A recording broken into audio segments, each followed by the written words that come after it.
Hello and welcome to today's video that is going to get you some of the top grades that you want.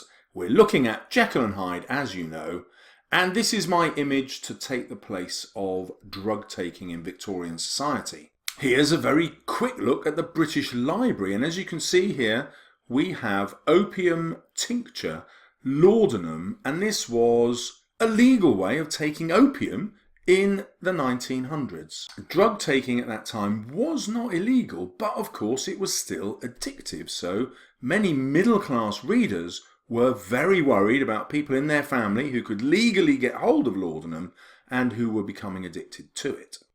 But as you can see, Romanticism, this movement of writers who were really interested in nature in the 1900s, were very interested in the effects of drug taking on creativity. So opium was widely available in the 19th century, sold by barbers, tobacconists and stationers. Writers including Samuel Taylor Coleridge, Elizabeth Barrett Browning and Charles Dickens all used the drug for pleasure or as medicine. So you can find this article by Sharon Ruston if you want to know more. Here's a small extract from elsewhere in her article, and it's about a book called The Confessions of an Opium Eater. And so the word confessions lets you know that the Victorian attitude to drug taking was still critical. It wasn't something that people thought was done in your best interests, but it wasn't against the law, and as I've said, for writers it liberated the mind and offered them new ways of thinking. So now we have an interesting way at looking at the drug taking of Dr. Jekyll in Jekyll and Hyde. Now, if you think about the scientific process of creating a new being, that had already been done in fiction with Frankenstein. And as you'd remember, in Frankenstein, the new being is created through the influx of electricity from a lightning bolt. And that is the scientific process. However, Stevenson doesn't want that kind of science to bring this new being to life because he wants to explore the theme of drug taking in Victorian society. As a writer, he may well be trying to suggest that drug taking is liberating for the creative mind. This was something that other writers of the time believed. On the other hand, perhaps the majority of his readers would be deeply worried by drug taking in society because they could see the damage that addiction did to their friends or family members. So let's have a look at how he writes about it. Well, sir, every day, aye, and twice and thrice in the same day, there have been orders and complaints, and I've been sent flying to all the wholesale chemists in town. Every time I brought the stuff back, there would be another paper telling me to return it because it was not pure, and another order to a different firm. This drug is wanted bitter bad, sir, whatever for. So hopefully you remember that this is Paul telling Utterson about how Jekyll, his master, has been sending him out to buy this drug. Of course, we know it's not actually Jekyll, it's Hyde, who is hiding in the doctor's cabinet and therefore only communicates by notes. However, this portrayal is an active portrayal of someone who is addicted. They have become another person through their addiction. That's how Jekyll becomes Hyde. So now we can see it as an attack on the drug taking of the middle classes and saying that it literally changes your personality to such an extent that you become a different person. And we can see the craving for this drug getting worse and worse over time as the addict wants an increasingly pure form, because what happens when you take drugs is that your brain becomes acclimatized to it and therefore you need higher and higher doses in order to get the same experience. And that's why it's wanted bitter bad. And the alliteration reflects the passion with which Jekyll or Hyde needs the drug, but it also reflects the disapproval of Paul. He's a man from the lower social orders, he's just a butler, but he's deeply critical of this middle class spending of money, this middle class addiction to drugs. So this forces us to ask the question which side of the debate Stevenson might be on. Does he want to promote drug taking for the way it liberates the mind into different states of being, or does he want to warn against the dangers of drug taking and the dangers of having a different state of being, as Hyde demonstrates? Let's see the next bit of evidence. Your master Paul is plainly seized by one of those maladies that both torture and deform the sufferer. Hence, for aught I know, the alteration of his voice. Hence, the mask and the avoidance of his friends. Hence, his eagerness to find this drug, by means of which the poor soul retains some hope of ultimate recovery.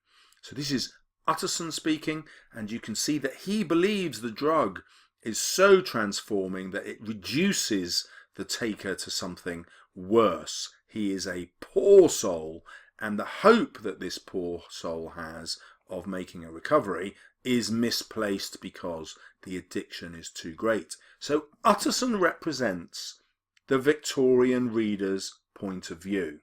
Now that's important because when we go through the novel, we can see that Stevenson discredits Utterson. He doesn't think Utterson is a role model. Utterson is a hypocrite. Utterson is actually a criminal. He hides evidence from the police. He covers up Jekyll's links to the murder with Hyde.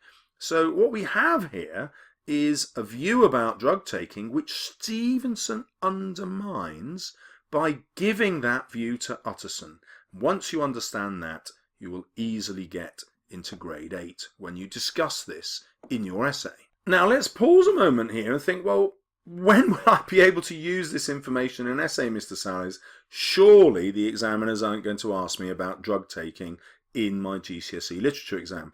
And you would be right. However, if they ask you about Hyde, then the drug taking is relevant because Hyde is a warning to readers about what happens if you take drugs.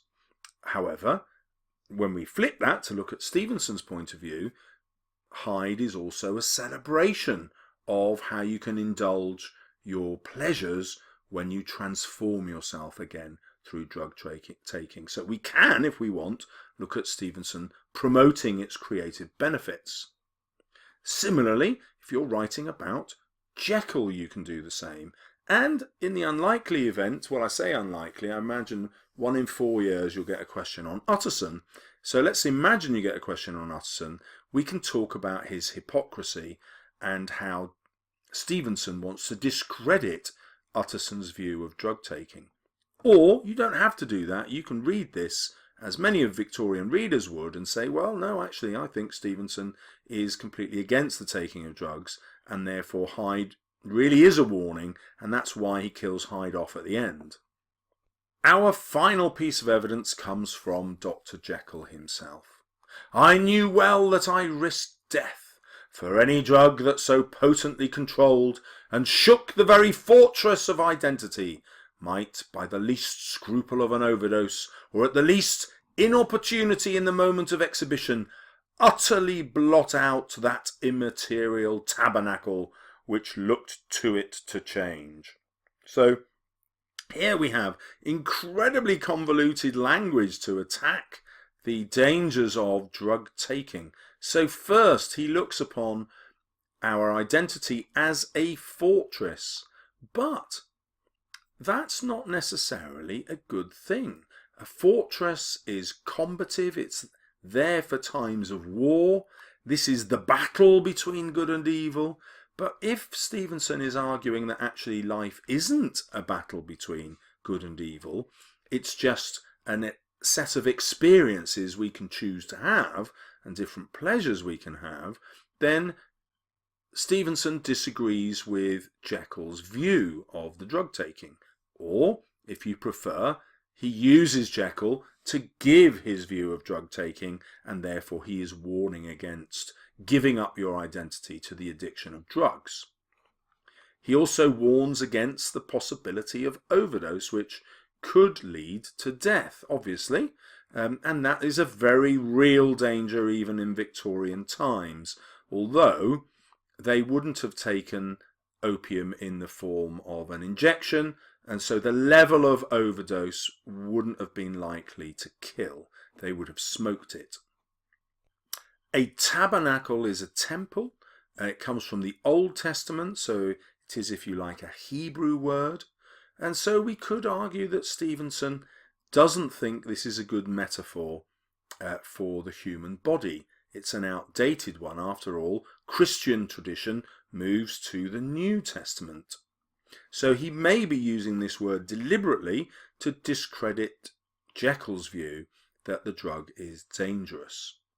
On the other hand, he might be using this religious language, this Christian language, in order to suggest that God himself will disapprove of our use of drugs. Your choice then is to decide which interpretation you find most convincing. And there isn't a right and wrong answer here. There is only your use of evidence. And so there you have it. Now, I should say here that I have no experience of taking drugs myself. I've always thought that the brain is where I live, and why would I want to change my brain? That would be a crazy thing to do. I wouldn't be in control of what I was thinking anymore. But that, of course, is just a personal choice. But I don't let my own views change what I think Stevenson is up to. So my personal opinion here is that I think Stevenson is encouraging society to break away from its social prohibitions, and one of the things that he thinks is wrong with society is the disapproval of drug taking.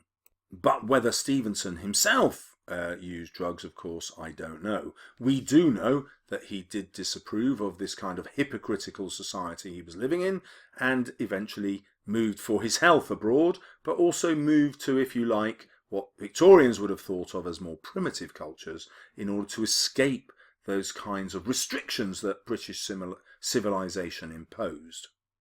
So hopefully you are now fully armed to go out and do battle with the exam. If you would like to succeed even further, look out for my future videos. Do not forget to subscribe. Thank you very much. See you soon on my channel.